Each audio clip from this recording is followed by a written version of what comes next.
It's no secret that Western powers are uneasy with African nations turning to non-Western partners, notably Russia. France, once the colonial master of over 14 African countries, has emerged as a vocal critic of Russia's presence in Africa. President Emmanuel Macron's stance reveals an underlying jealousy. France's ambitions to restore greatness and lead Europe hinge on maintaining influence in its former colonies. However, Russia's welcome in regions like the Sahel underscores France's declining grip. Macron's frustration is palpable as he grapples with the realization that France's historical ties may not suffice in the face of evolving global dynamics. Stay tuned for more insightful analyses like this by subscribing to the African Web channel and ringing the bell icon for notifications on our latest videos. When President Macron assumed office in 2017, he made a significant announcement, claiming France no longer held a specific African policy, aiming to convey a sense of change to Francophone Africa. However, despite efforts to alter France's approach towards Africa, by 2020, anti-French sentiments were on the rise, culminating in a coup in Mali that led to the expulsion of French forces. Subsequently, in 2022, Burkina Faso witnessed another coup, resulting in French forces withdrawing from the country. These events signaled the failure of Macron's purportedly new African policy. In February 2023, Macron embarked on a tour of 4 African nations, unveiling a revised strategy emphasizing humility over military presence. This shift heralded a forthcoming reduction in France's military footprint across Africa. Despite President Macron's tour and speech, they failed to prevent the coup in Niger, resulting in French forces once again departing. The loss of influence in Niger compounded France's already diminished presence in the Sahel, leaving only Chad under shaky influence, as Chad seeks ties with Russia. The French establishment views the loss of Mali, Niger, and Burkina Faso as a significant blow to presumed global power, particularly irksome for Macron, who sought a different approach to French-African relations. However, Macron's attempts were undermined by persistent French attitudes of superiority towards Francophone Africa, leading to their expulsion. Blaming Russia, Macron alleges the spread of anti-French sentiments in the Sahel, citing false information disseminated by Russian sources. This narrative conveniently overlooks French exploitation and military failures in the region. Macron's assertion that African countries owe their existence to French military presence is unsubstantiated, considering the worsening insecurity in the Sahel under French intervention. France's refusal to learn has driven African nations to embrace a multi-polar world vision advocated by Russia, China, and other global South nations. This shift signifies a departure from Western dominance, causing France to feel angered and jealous towards Russia. In response, President Macron has positioned himself as Europe's defender and Africa's sympathizer against perceived Russian aggression. He accuses Russia of destabilizing Africa and advocates for Western military intervention in Ukraine to counter Russian influence.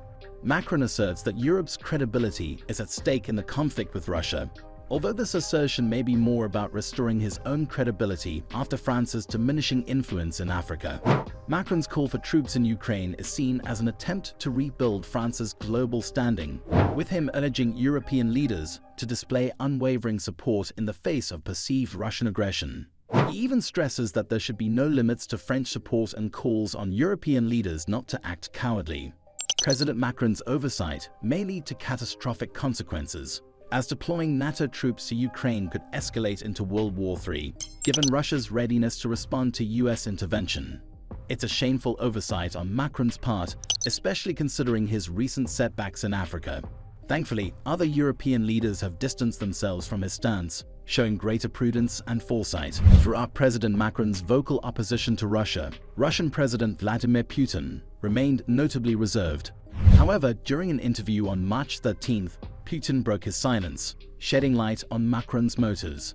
Putin suggested that Macron's strong stance against Russia stems from a deep-seated resentment over France's loss of African allies to Russia. According to Putin, Macron's passionate reaction is intricately linked to developments in African nations, where Russia's growing presence has eroded France's influence. Putin remarked, "France's issue with Russia transcends Ukraine. The root of the problem lies in Russia's increasing involvement in Africa, which directly challenges France's historical dominance." Moreover, Putin highlighted the preference of certain African leaders for engaging with Russian businessmen over their French counterparts.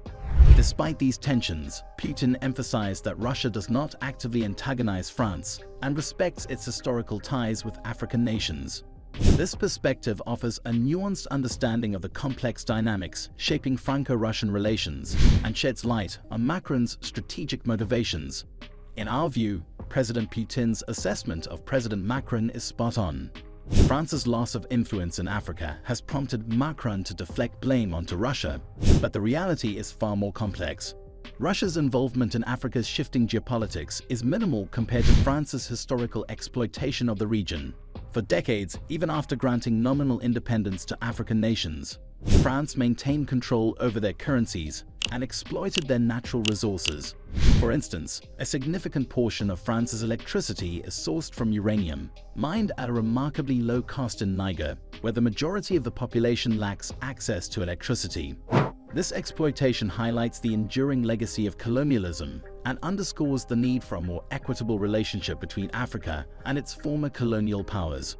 The system of neocolonialism perpetuated by France relied on corrupt local regimes, bribed to serve French interests in exchange for security provided by French military bases.